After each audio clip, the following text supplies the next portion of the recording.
ओम गंग गणपतये नमः। दोस्तों, आप सभी का मेरे इस यूट्यूब चैनल में हार्दिक स्वागत है।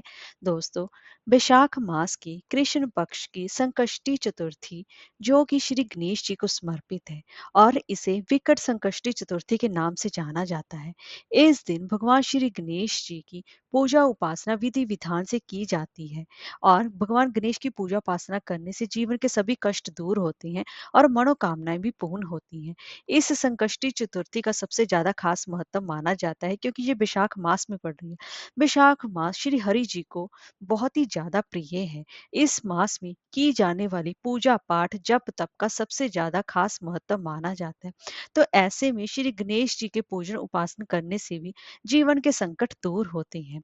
और दोस्तों, साल 2024 में 27 अप्रैल को विघ्न नाशक विकट संकष्टी चतुर्थी का व्रत रखा जा रहा है। तो दोस्तों, आज की इस वीडियो में हम बात करेंगे कि वैशाख मास की जिस चतुर्थी तिथि कब पड़ रही है, इसकी पूजा विधि क्या रहेगी और इसके साथ साथ विकट संकष्टी चतुर्थी की व्रत कथा के साथ साथ चौथ माता की व्रत कथा का भी रसपान कराने जा रही हूँ। तो चलिए वीडियो शुरू करते हैं। दोस्तों, अगर आपको हमारी ये वीडियो अच्छी लगी हो तो लाइक शेयर और सब्सक्राइब करना ना भूलें और कमेंट बॉक्स में जय श्री गणेश अवश्य लिखिए। तो चलिए वीडियो शुरू करते हैं। सबसे पहले जान लेते हैं चतुर्थी तिथि।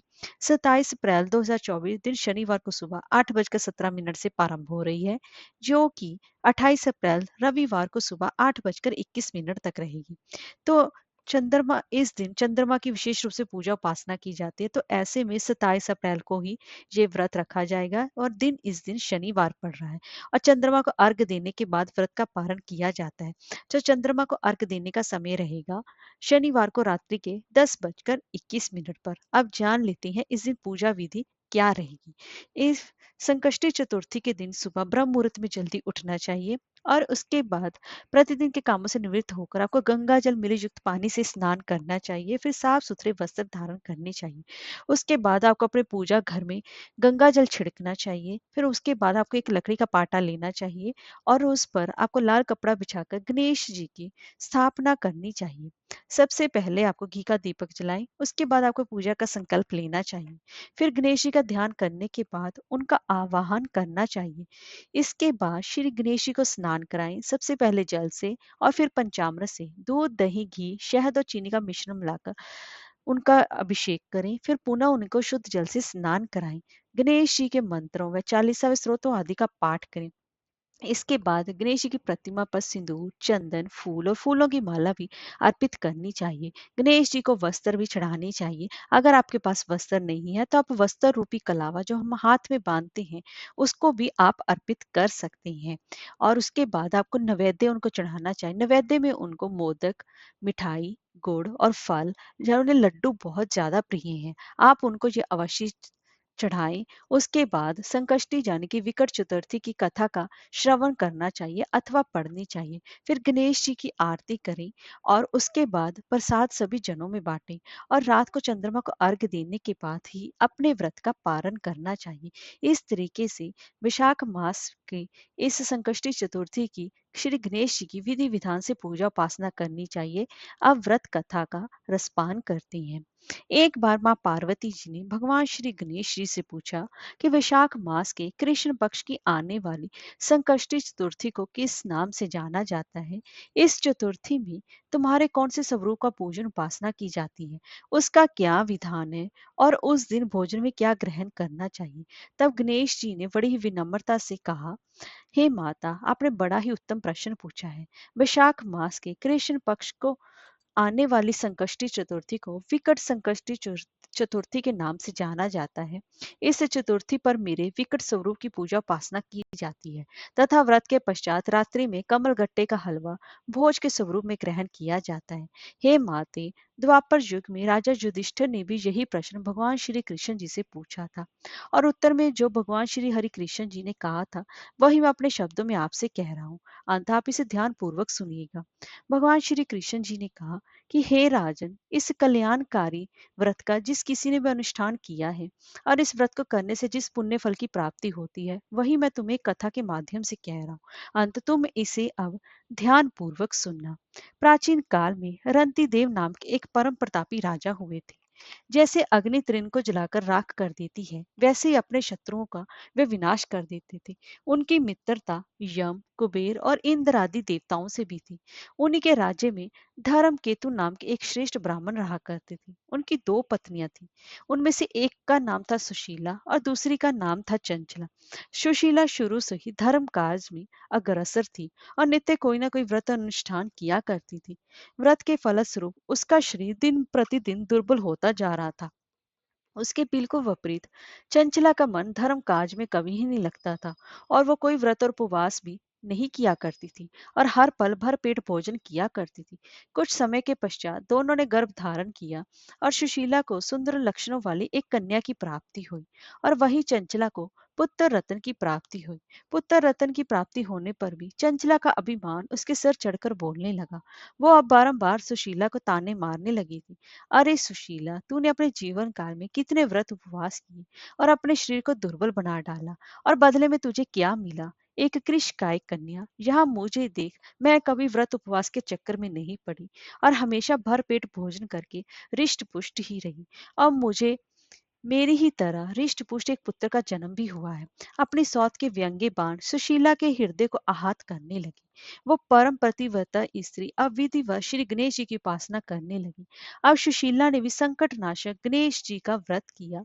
उसकी श्रद्धा और व्रत अनुष्ठान से प्रसन्न होकर गणेश जी ने उसे रात्रि को स्वप्न में आकर दर्शन दिए।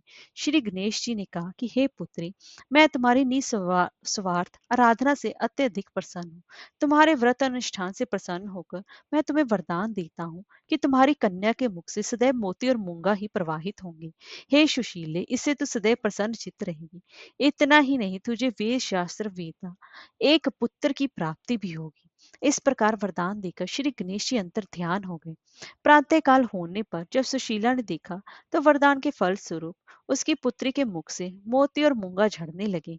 कुछ समय के पश्चात सुशीला को एक पुत्र की प्राप्ति भी हुई और उसके कुछ समय पश्चात धर्म केतु का स्वर्गवास हो गया।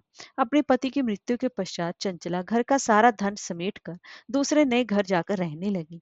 वहां सुशीला पति गृह में रहकर ही अपने पुत्र और पुत्री का भरण पोषण करने लगी थी। गणेश जी द्वारा मिले हुए वरदान स्वरूप अपने पुत्री के मुख से सदैव प्रवाहित होते रहते मोती और मूंगा के कारण वो अल्प समय में ही बहुत सारा धन एकत्रित करने में सफल हो गई थी। सुशीला की सुख और समृद्धि को देख चंचला दिन प्रतिदिन उस पर ईर्ष्या करने लगी थी। उसी ईर्ष्या के चलते एक दिन हत्या करने के मन से चंचला ने सुशीला की पुत्री को कुएं में धकेल दिया। उस कुएं में प्रभु श्री गणेश जी ने उसकी रक्षा की और उसे सकुशल अपनी माता के पास वापस पहुंचा दिया। उस बालिका को जीवित देखकर चंचला का मन आश्चर्य से भर गया और वह सोचने लगी, जिसकी रक्षा स्वयं ईश्वर करते हैं, उसे कौन मार सकता है भला। उधर सुशीला अपनी पुत्री को पुनः सकुशल पाकर बहुत प्रसन्न हुई और कहने लगी, ये सब भगवान श्री गणेश जी की ही लीला है। उन्होंने ही तुझे जीवन दान दिया है। अनाथों के नाथ हैं श्री गणेश जी। वहां चंचला सब सुन रही थी। अपने कर्मों की ग्लानि की अनुभूति पाकर वह तुरंत जाकर सुशीला के चरणों में गिरकर नमस्तक हो गई। उसे देख सुशीला के आश्चर्य का ठिकाना नहीं रहा। चंचला अपने कर्मों को माफी मांगते हुए कहने लगी कि हे बहन सुशीले, मैंने अपने जीवन में बहुत कुकर्म किए हैं। मैंने आपका बहुत अहित और अपमान किया है। आप मेरे इन अपराधों को क्षमा कीजिए। आप दयावती हैं। आपने ही अपने सत्कर्मों के द्वारा दोनों कुलों का उद्धार किया है। जिनके रक्षक स्वयं भगवान होते हैं, उनके इंसान भला क्या बिगाड़ सकते हैं। जो लोग संतों और सत्पुरुषों में सदैव दोष देखा करते हैं, वे स्वतः ही अपनी करनी के फल स्वरूप नाश को प्राप्त होती हैं। इसके पश्चात चंचला ने भी संकट नाशक, कष्ट निवारक, पुण्यकारी भगवान श्री गणेश जी के व्रत का अनुष्ठान किया।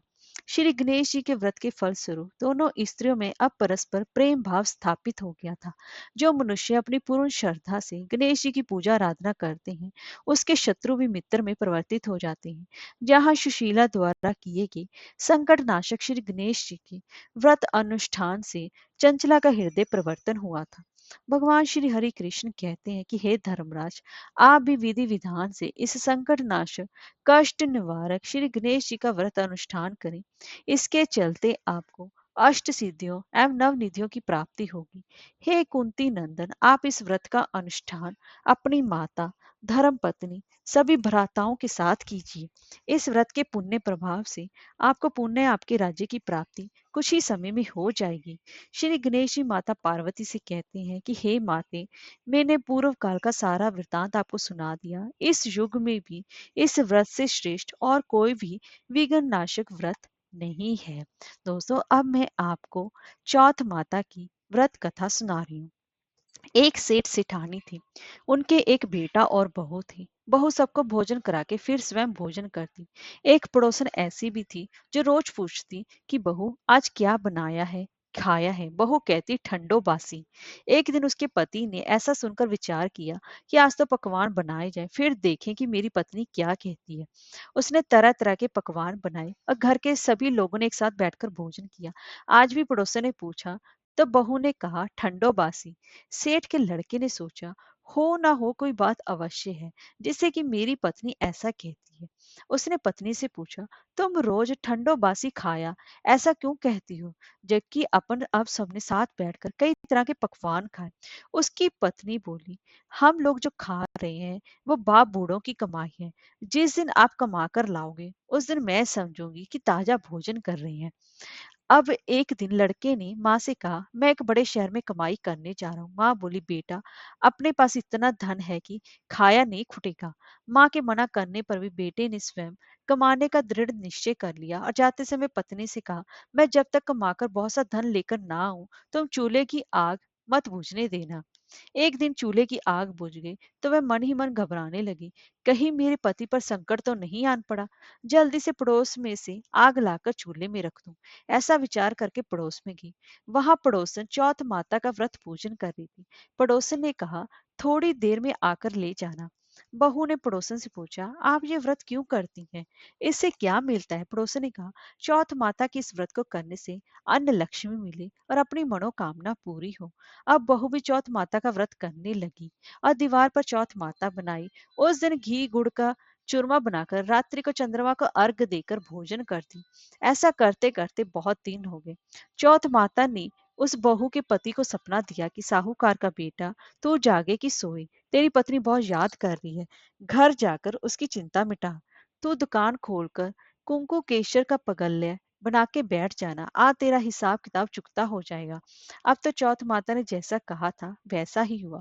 उसने घर जाने की तैयारी की और गाड़ी भर के धन दौलत लेकर चल दिया। रास्ते में एक बड़ा सा काला नाग फन फैलाए बैठ गया और कहने लगा आज तो मैं तुझे डसूंगा छोड़ूंगा नहीं, आज तेरी आयु पूरी हो गई है। सेठ ने लड़के से कहा आज चौथ माता ने मुझे सपना दिया तो मैं पत्नी से मिलने घर जा रहा हूँ। वहां मेरी पत्नी बहुत चिंता कर रही है, मैं उससे मिलकर जरूर आऊंगा, तब तुम मुझे डस लेना। नाग ने कहा तुम शपथ पूर्वक कहकर जाओ कि मैं तुम्हें जाने दूंगा, परंतु लौटकर नहीं आए तो तुम्हारे घर आकर तुम्हें डस लूंगा। इस प्रकार सर्प को वचन देकर वह अपने घर पहुंचा। वहां सभी से हंसी खुशी से मिला और भोजन करने उदास होकर बैठ गया। उसकी पत्नी ने उदास होने का कारण पूछा तो पति ने काले नाग वाली बात बताते हुए कहा यदि मैं उसके पास नहीं जाऊंगा तो वह घर आकर ही मुझे डस लेगा। पत्नी बहुत चतुर थी, उसने कहा कि आप घबराओ नहीं, लेट जाओ, मैं एक उपाय करती हूँ। पत्नी ने कमरे की 7 पेड़ी यानी कि सिड़ाव धोई। पहली पेड़ी पर रेत, दूसरी पर इत्र, तीसरी पर गुलाल फूल, चौथी पर कुंकू केशर, पांचवी पर लड्डू पेड़ा, छठी पर गाढ़ी गलीचा और सातवीं पेड़ी पर दूध का कटोरा भरकर रख दिया। इस प्रकार वह 7 पौड़ी सजाकर बैठ गई। आधी रात होते ही नाग आकर पौड़ी चढ़ने लगा। पहली पौड़ी पर रेत में लौट गया और कहने लगा कि सेठ की बहू ने आराम तो बहुत दिया, पर वचनों से बंध कर आया हूं, सो डसूंगा तो अवश्य। इसी प्रकार 7 पेड़ियों पर नाग आराम करता हुआ और कहता हुआ कि डसूंगा जरूर कमरे में जाने ही वाला था कि चौथ माता ने विचार किया मैं इसे नहीं बचाऊंगी तो संसार में धर्म कर्म और व्रत पूजन को कौन मानेगा। अब तो गणेश जी, चंद्रमा जी और चौथ माता ने उसे बचाने का विचार किया। चंद्रमा जी ने उजाला किया, चौथ माता ढाल बनी और गणेश जी ने तलवार लेकर नाग को मार दिया और ढाल से ढक दिया। अब बहू भी थकी हारी सो गई। दिन उगा तो लोग बेटे से मिलने आए, परंतु बेटा बहू तो उठे ही नहीं थे। बहुत देर हो गई तो माँ उन्हें उठाने गई। माँ ने 7 पीढ़ियों पर जो कुछ देखा तो बहुत घबराई और बेटा बहू को आवाज लगाई।